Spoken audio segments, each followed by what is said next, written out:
The tree lights were still blinking when he handed me the envelope. Christmas morning. Snow falling outside the window. Our daughter, 6 years old, ripping open wrapping paper in her pajamas. The smell of cinnamon rolls in the air. He waited until she ran to the kitchen to show Grandma her new doll. Then he placed the thick white envelope on my lap like it was a gift. "Merry Christmas," he said quietly. Inside were divorce papers. Cold, typed, final. Filed 2 weeks earlier. He'd already signed. I didn't cry. Not then. I looked at him, really looked, and saw the man I'd loved for 12 years suddenly become a stranger.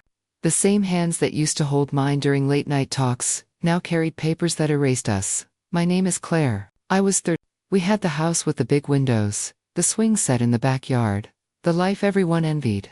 I thought we were happy. I thought we were safe. But happiness can be a performance, and I had been the lead actress without knowing the script had changed. For months, he'd been distant. Late nights at the office. Sudden weekend conferences. Phone face down. Smiles that never reached his eyes. I told myself it was stress, work, fatherhood. I cooked his favorite meals, planned surprise date nights, held him when he said he was tired.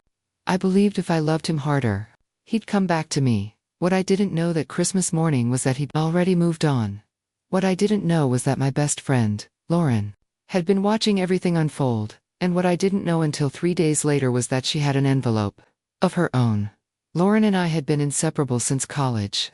She was the one who held my hair when I was sick, who cried with me at my father's funeral, who helped me pick out my wedding dress. She knew every secret, every fear, every hope. She was family. 3 days after Christmas, while James was at his parents' house, giving them space, Lauren came over. She didn't knock. She used her key. She sat beside me on the couch, took my hand, and placed a plain manila envelope in my lap.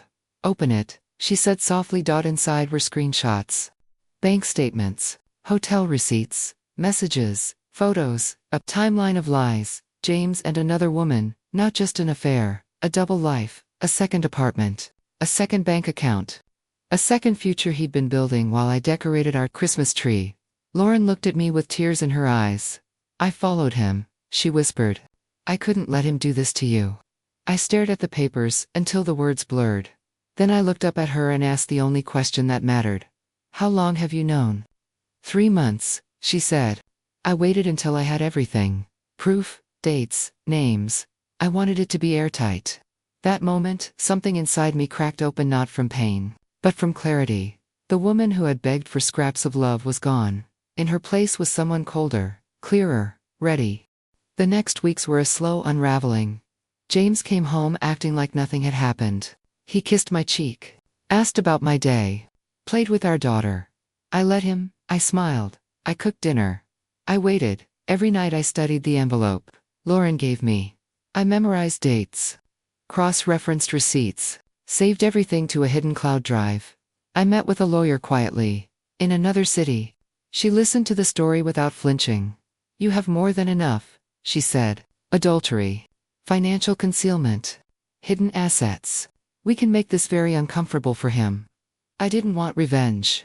Not at first. I wanted justice. I wanted him to feel even a fraction of the betrayal I carried every time I looked at our daughter and realized her father had already planned a life without us. The turning point came when he asked for the house. We were sitting at the kitchen table after our daughter went to bed. "I think it's fair," he said calmly. "I've paid the mortgage. I've taken care of everything." I looked at him for a long moment. "You've taken care of a lot of things," I said, "including an apartment downtown. And someone else's rent." His face went pale. "How?" I slid a single printed screenshot across the table. One photo. Him and her. Laughing in a restaurant. He stared at it like it was burning his fingers. "Claire, I can explain." "You don't have to," I said softly. Lauren already did. He tried to reach for my hand. I pulled away. "I'm not angry," I told him. "I'm done." Lauren stood by me through every meeting, every tear, every panic attack at 3 a.m. She never judged. She just stayed. She helped me pack his things when he finally moved out. She sat with our daughter when I had to go to court. She reminded me every single day that I was not alone. I didn't scream. I didn't throw things. I built a case. I gathered every lie he'd told. And when the day came, I walked into that courtroom calm, composed, and ready. The judge didn't hesitate. Adultery, financial fraud, concealment of assets. James lost the house, lost half the savings, lost primary custody, lost the life he thought he could keep. He begged me in the hallway afterward, "Claire, please, we can fix this. For our daughter." I looked at him, the man who once promised forever and felt nothing but quiet peace. "You made your choice on Christmas morning," I said. "I made mine the day I opened Lauren's envelope. He moved to a small apartment across town. He sees our daughter every other weekend. He's polite now, careful. He knows what he lost. Lauren and I still talk every day. She's still my best friend. She's still the one who saw me when no one else did. I sold the big house, bought a smaller one with a garden. Our daughter loves." I started writing again. I'd given up when life got busy. I laughed more.